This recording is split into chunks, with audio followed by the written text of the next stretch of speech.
wamuhariye kuzitwa umwari muziranenge.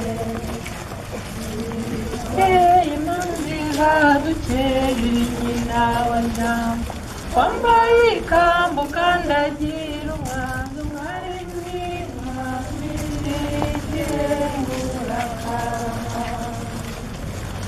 Wamira y'igiwe y'umuntu wa Kanyambo, anza kunyira isegenya, ibinega buriya bana imana.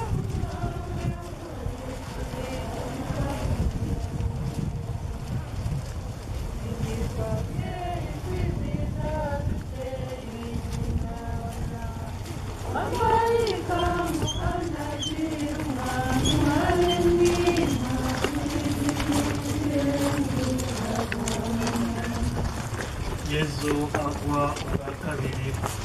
Turagusenga Yezu, turagushima.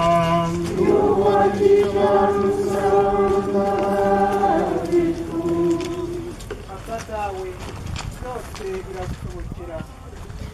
igizeho inkongoro, nyamara n'uko ngishaka ahubwo ube uko wowe ushaka.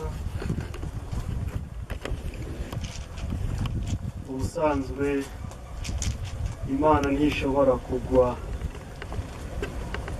Imana ishobora byose. Nyamara Yezu, Imana yigize umuntu, aragwa ndetse akagwa ubwa kabiri. Uburemere bw'ibyaha byacu buramugusha. Kugwa kwa Yezu si ikimenyetso cy'imbaraga nke z'Imana, ahubwo ni ikimenyetso cy'urukundo rwayo rudusanga aho turi. Yezu aragwa aho twari kugwa twebwe, aragwa ngo adusange aho icyaha kitugusha, aragwa ngo tutagwa mu rupfu rwa burundu. Dusabe. Nyagasani Yezu, uri Imana idusanga aho twaguye, uri Imana idusanga mu ntege nke zacu, ukatubyutsa kandi ukanatubabarira. Fasha abaguye bose kubyuka, tabara iyi si yacu yaguye mu icuraburindi ry'inabi, ongera utubyutsemo twese imbaraga zo kubyuka no kwisubiraho ubu n'iteka ryose. Ndakuraguza Mariya, Umushime mwana w'Imana, wari gushaka kuri bose umugisha, na Yesu Mwana byarasizwa.